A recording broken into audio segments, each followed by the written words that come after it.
アリスとスノーが逃げ込んだ先は、都内の女子校だった。よかった。アリスたちも来てくれた。ほー。大変だったよ。先にこの場所に来ていたマッチ売りと茨姫によると、ここにいる人間の中には、もはやボートではなく、ナイトメア化した状態のものもいるようだ。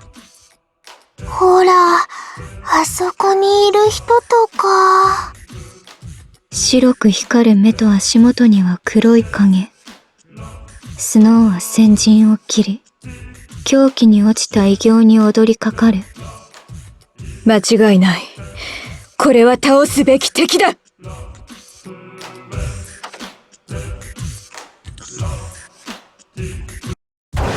ぱりナイトメアだったんですね。殺すしかない。仕方ないけど。情にほだされると痛い目を見るぞ。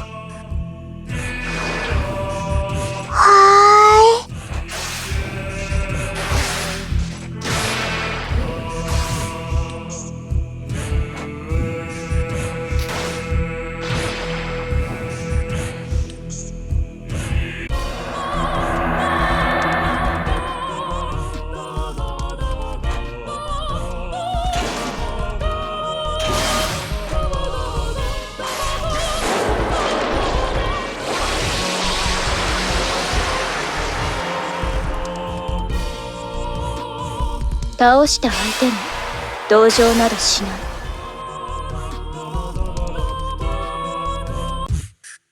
4人は一人でも多くの正常な生徒を守るために、校舎を跋扈するナイトメアをなぎ払い続けた。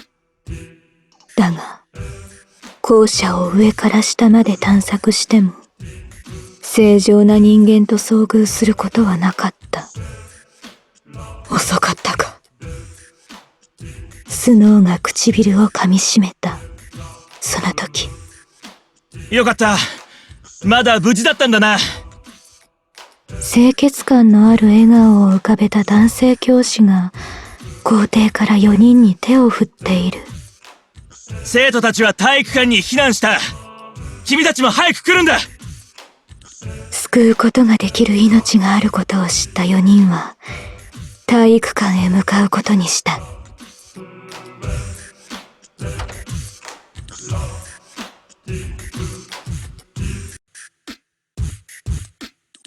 暴走した人間はやがてナイトメア化するのだろう。茨姫たちも私たちと似たような経験をしたらしい。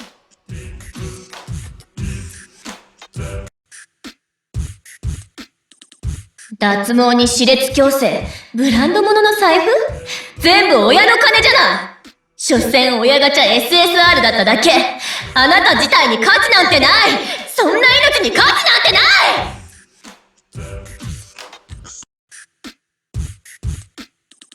欲望を集めるのです。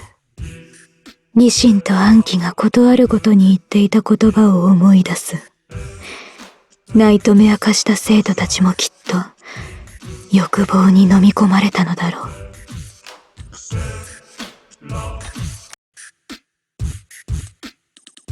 私が一番練習している。私が一番競技に真剣。ミスしてもヘラヘラ笑っているあいつがレギュラーなら殺すしかない。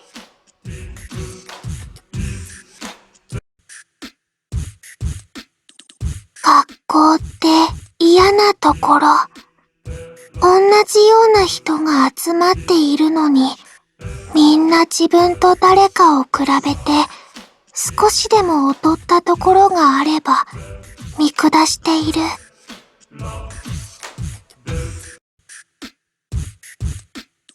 先生に媚びを売って推薦もらったり、全然勉強してないって言って高い塾に通ったり、貧乏で人当たりもいい私が生きるべき。みんな死ねばいい。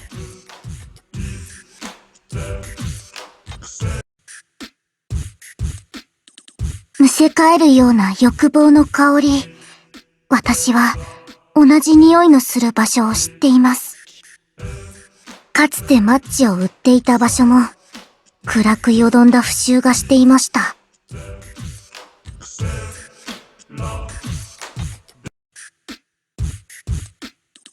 どうしてみんな見栄を張るんだろう。彼氏がいないのに彼氏がいるって嘘ついたり、拾ってきた画像を SNS に貼って自分が言ったことにしたり。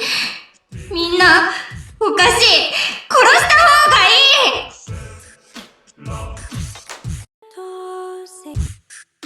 ナイトメアの群れを倒し、体育館にたどり着いた4人を、先ほどの体育教師は優しく迎え入れてくれた。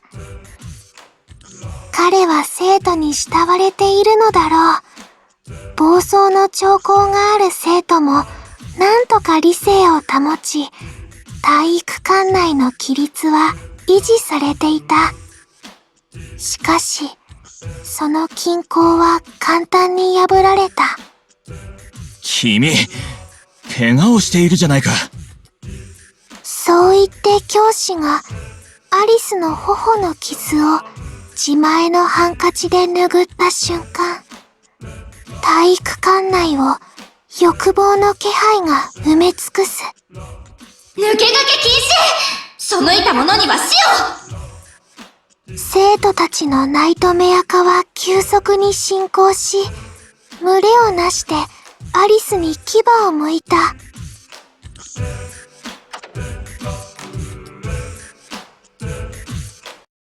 そんな。アリスのせいじゃない。いずれ同じようになったはずです。一度ナイトメア化したものは元には戻らない。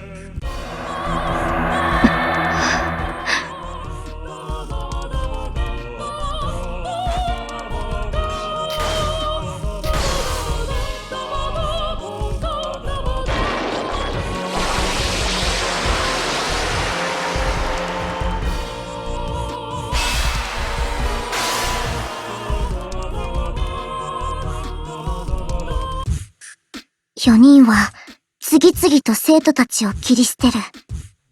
狂気は狂気を呼び、その連鎖はついに全ての生徒たちをナイトメアに変えた。もはや元凶となった体育教師の死体に目をくれる者もいない。やがて無数の生徒たちの死体が体育館を埋め尽くし、静寂が訪れた。みんな殺しちゃいましたね。他に方法はなかったのかな。まだやれることはあるはずだ。呆然自失の4人はまた二手に分かれる。一つでも多くの命を救うために。